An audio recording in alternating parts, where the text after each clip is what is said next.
Pilipinas, opisyal nang sinimulan ngayong araw ang Balikatan Field Training Exercises sa pagitan ng Pilipinas at Estados Unidos sa West Philippine Sea at sa Norte.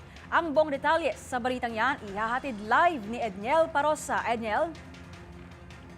Pamela, formal nang binuksan ang ika-39 na edisyon ng Balikatan Exercises sa pagitan ng mga sundalong Pilipino at Amerikano sa isang seremonya dito sa Campo Aguinaldo. Pinangunahan ni ang Forces of the Philippines Chief of Staff General Romeo Bonner Jr. ang pagladlad ng watawat ng Philippines United States War Games para sa ngayong taon.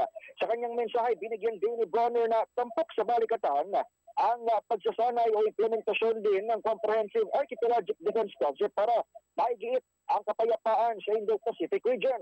Ayon kay Bonner, parehong sakop ng malawak na karagatang Pasipiko ang Pilipinas at Estados Unidos. Kaiba sa ginigit ng China na tagalabas ng Amerika at maaaring magdulot ng gulo sa panghimasok sa tensyonadong rehiyon. Kasado sa balikatan ngayong taon ang unang multilateral maritime exercise sa labas ng Philippine territorial waters kasama ang French Royal Navy at ilang field training exercise sa Norte gaya sa lawak sa Norte. Kasama rin sa mga nanguna sa pagbubukas ng balikatan na exercises ang Charge d'Affaires ng U.S. Embassy na si Robert Ewing bilang representante ni Ambassador Mary Kay Carlson.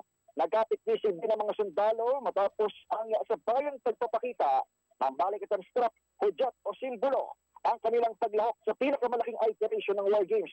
Aabot sa mahigit sa 16,000 sundalo ang kasama sa pagsasanay, kabilang ng Australian Defense Force, Pransya, mga tauhan ng Philippine Coast Guard at Philippine National Police at observers mula sa 14 na bansa tulad ng Japan, Germany, India, South Korea, New Zealand at ilang ASEAN member countries.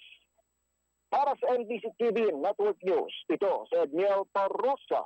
Sama-sama tayo, Pilipino. Maraming salamat, Edniel Parosa.